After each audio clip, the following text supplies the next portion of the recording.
selamat pagi semuanya. Kita kembali lagi ke sini ya. Saya kemarin sudah menjelaskan bahwa yang akan dipelajari di akuntansi ini itu adalah kode akun terlebih dahulu. Kenapa kode akun yang dipelajari terlebih dahulu?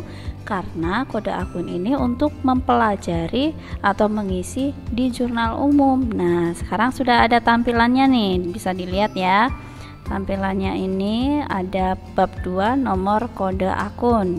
Yang sebelumnya Miss suruh untuk Miss minta kalian untuk mencatat tugasnya ya. Yang dicatat itu kalau nggak salah pengertian, kegunaan, dan juga sifat kode akun. Nah, ini ada kesalahan ya, maaf, untuk nomor 4 itu ditiadakan ya, ditiadakan. Lalu Miss akan membahas satu persatu mengenai nomor kode akun ini ya. Dari pengertiannya dulu. Kode akun adalah pemberian tanda atau nomor tertentu dengan memakai angka, huruf atau kombinasi angka dan huruf pada setiap akun sehingga mudah dimengerti dan diingat. Jadi penggunaan kode akun ini ya namanya aja kode, pasti menggunakan angka. Nggak jauh-jauh dari angka, seperti halnya password. Nah, di sini kode akun itu fungsinya atau kegunaannya yang pertama untuk memudahkan dalam pengelompokan akun.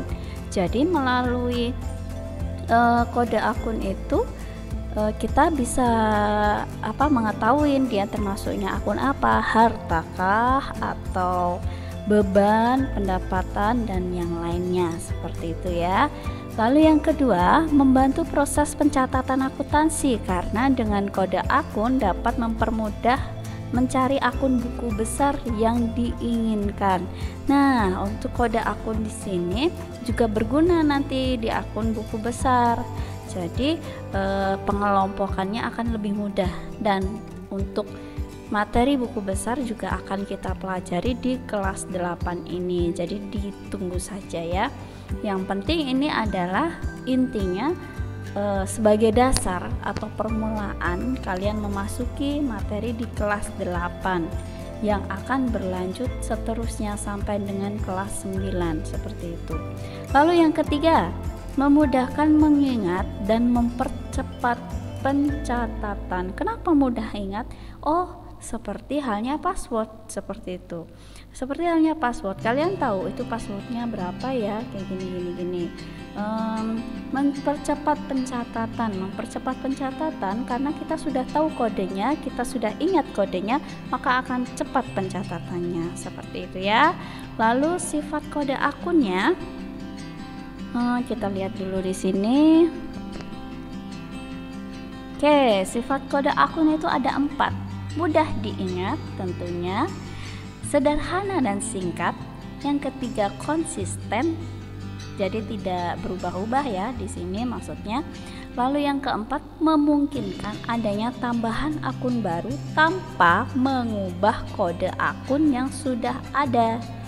Nah, untuk kita memasuki kode-kode akun ini, sebelum kita memasuki macam-macam kode akun, di sini untuk ketiga hal ini kalian harus sudah paham tentang. Saya akan melanjutkan macam-macam kode akun. Nah, karena ini tuh materi yang menurut saya paling rumit kalau misalkan tidak dijelaskan lewat tatap muka, jadi saya rangkum saja ya. Ini saya rangkum di Word. Nah, nih. Untuk macam-macam kode akun itu ada 4 macam. Yang pertama ini kode akun dengan sistem numerik atau numerikal ya. Ini saya tandai di sini yang pertama. Lalu yang kedua adalah kode akun dengan desimal, sistem desimal. Ini yang kedua saya tandai juga. Lalu yang ketiga itu kode akun mnemonik ya, ini bacanya mnemonik ya, ini saya tandai. Lalu yang keempat adalah kode akun kombinasi huruf dan angka. seperti namanya huruf angka, pasti ada huruf, pasti juga ada angka. Oke, kita lihat satu persatu ya. Dari yang pertama, kode akun sistem numerik. Sebelumnya Miss jelaskan tadi adalah pengertian, kegunaan, dan sifat. Nah, sekarang kita masuk ke dalam macam-macam nomor kode akun. Kita lihat di sini, kode akun yang pertama adalah numerik. Ini dibagi dua tipe. Yang pertama kode kelompok, yang kedua adalah kode blok. Jadi kode akun sistem numerik ini atau numerik ya, kode akun numerik itu ada dua macam, yaitu kode akun kelompok dan kode akun blok. Gimana sih bedanya dan kenapa sih harus ada kode akun? Lalu bagaimana cara menempatkan, bagaimana cara memberi kode akun di jurnal umum maupun buku besar yang nantinya akan kita pelajari. Nah, kalian harus mantapkan dulu materi di sini ya. Kenapa harus dimantapkan? Karena memang ini adalah sumber atau dasar untuk melanjutkan ke laporan-laporan yang berhubungan dengan akuntansi yang berikutnya, seperti itu. Lalu kita langsung saja ya. Di sini ada kode kelompok. Ya, ini ada kode kelompok. Kita bahas satu persatu dulu biar jelas. Yang pertama kode akun sistem numerik, ini sudah saya jelaskan, dibagi menjadi dua, ini kode kelompok dengan kode blok. Kode kelompok ini cara penggunaannya seperti ini ya. Ini saya dokumen kosong dulu. Nah, yang perlu diingat, buat aja nomor 1 sampai dengan 5. 1 2 3 4 5. Kalian pasti tahu lah maksudnya apa. 1 itu adalah untuk harta ya. Lalu 2 untuk utang. 3 itu adalah untuk modal. 4 itu untuk pendapatan. Lalu 5, dan di sini terakhir 5 adalah untuk beban. Ya, harta, utang, modal, pendapatan, beban. 5 ini adalah kode akun yang sebenarnya. Gimana sih Miss caranya untuk pemberian kode akun ini? Misalkan harta ini dibagi menjadi dua, harta tetap dan harta lancar. Ya, harta tetap dan harta lancar. Nah, ini dibagi menjadi dua seperti ini ya, harta tetap, harta lancar. Kan kalian sudah mempelajari penggolongan akun tuh. Pasti ada kan harta tetap, harta lancar. Nah, untuk utang ini juga. Utang jangka pendek dan utang jangka panjang. Lalu modal ini ada dua juga, modal dan pref. Lalu sudah pendapatan tetap, beban operasional. Lalu yang kedua beban non operasional. Oke, kita akan mempelajari gimana sih caranya memberikan kode akun kepada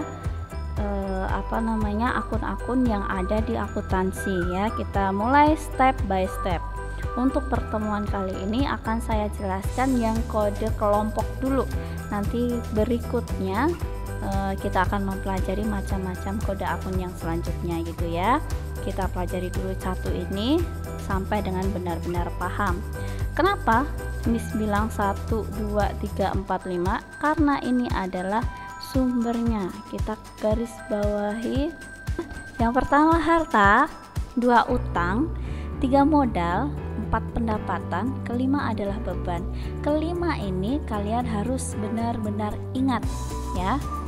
Keluarkan aja 5 jari kalian untuk mudah mengingat ya. Harta, utang, modal, pendapatan, dan beban.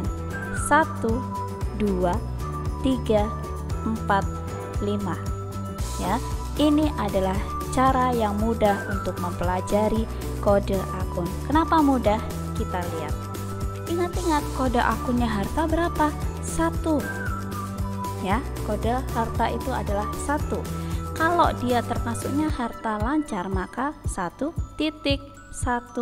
lalu sekian ya. Kalau dia termasuknya harta tetap maka 1.2 sekian. Miss, kenapa yang ini 11, yang ini 12? Ini menandakan kalau dia harta lancar ya. Harta lancar itu 1.1, sedangkan harta tetap itu 1.2. Agar membedakan dia harta lancarkah atau harta tetap untuk mempermudah pencatatan ya. Misalkan dia adalah harta lancar maka tadi kodenya adalah 11. Kalau harta tetap 12 ya kan. Nah, kalau di harta lancar ini ada banyak akun ya. Ini contohnya saja, misalkan kas, piutang usaha, perlengkapan, dan lain sebagainya. Lalu harta tetap nih ada contohnya peralatan, akumulasi penyusutan gedung, akumulasi penyusutan gedung ya. Ini ada banyak contohnya.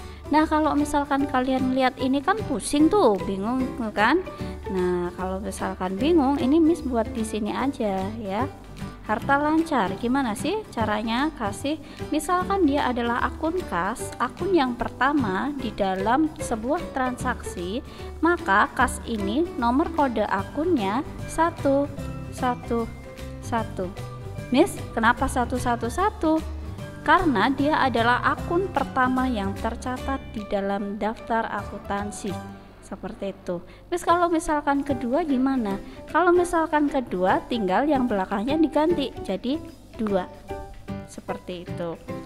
Ya, karena ini akun yang pertama saya catat 111.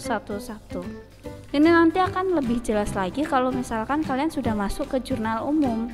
Kita masuk lagi ke sini ya. Kas 111. Miss, misalkan perlengkapan gimana? Kita catat ya. Perlengkapan ini masih tentang harta lancar. Perlengkapan berarti 1.1.2. Kenapa 2? Karena dia akun yang kedua yang tercatat. Sudah mulai paham? Kita lanjut. Harta tetap contohnya gimana? Misalkan peralatan. Ingat, harta tetap itu kodenya adalah 1, 2. Lalu karena peralatan yang tercatat pertama maka 1, 2, 1 begitu. Lalu yang kedua itu adalah gedung misalkan.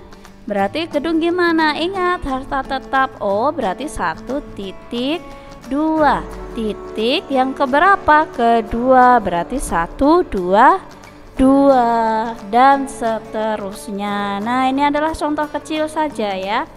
Utang. Apa yang membedakan utang jangka pendek dan utang jangka panjang? Coba diingat-ingat ya. Utang jangka pendek itu dapat dilunasi dalam waktu 1 tahun atau kurang dari 1 tahun. Sedangkan utang jangka panjang itu lebih dari 1 tahun ya. Utang jangka pendek misalkan di sini adalah utang usaha ya. Utang, maaf ini salah ketik ya. Utang. Nah, utang jangka pendek ini atau disebutnya juga utang lancar ya. Itu kode akunnya 2.1 lalu sekian. Lalu di sini utang jangka panjang itu 2.1 sekian. misalkan utang jangka panjangnya adalah utang bank. Bank kan pasti panjang tuh ya kan, kredit berapa hari, berapa tahun ya, maaf bukan hari karena hitungannya adalah jangka panjang, jadi lebih dari 1 tahun. Utang usaha, gimana sih cara kasih kode akunnya? Utang, ingat-ingat utang itu kodenya adalah 2.1. Kenapa 2.1? Karena utang usaha termasuknya utang jangka pendek, lalu dia titik lagi 1. Kenapa 211? Karena dia adalah transaksi utang yang pertama ya. Lalu kita masuk ke sini, utang bank, berarti ini 2.2 ya. 2.2, maaf ini salah ya, tadi ya saya menyebutkan ini 2.2 bukan 2.1. Oke, titik 1 seperti itu. Kita langsung ke modal. Modal dan pref ini ada di dalam modal ya. Pref ini ada di dalam modal. Nah, tidak dipisahkan 31 32 nggak ada kalau modal. Modal itu cuma 3.1.1. Lalu untuk pref 3.1.2, hanya 2 saja. Pendapatan misalkan ini adalah pendapatan, maaf saya ganti dulu.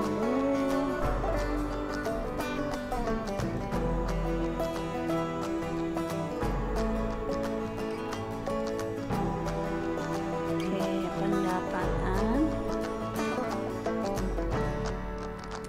usaha. Pendapatan usaha, misalkan ini adalah transaksi yang pertama, maka 4.1.1. Untuk pendapatan tidak dipisahkan ya.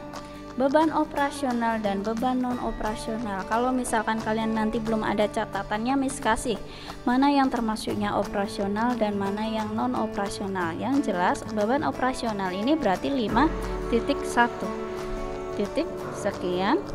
Lalu yang kedua 5.2 titik sekian. Oke, di sini sampai di sini dulu ya untuk hari ini. Nanti selanjutnya akan saya lanjutkan ya untuk kode akun yang berikutnya ya. Ini ingat-ingat, ini kode akun apa?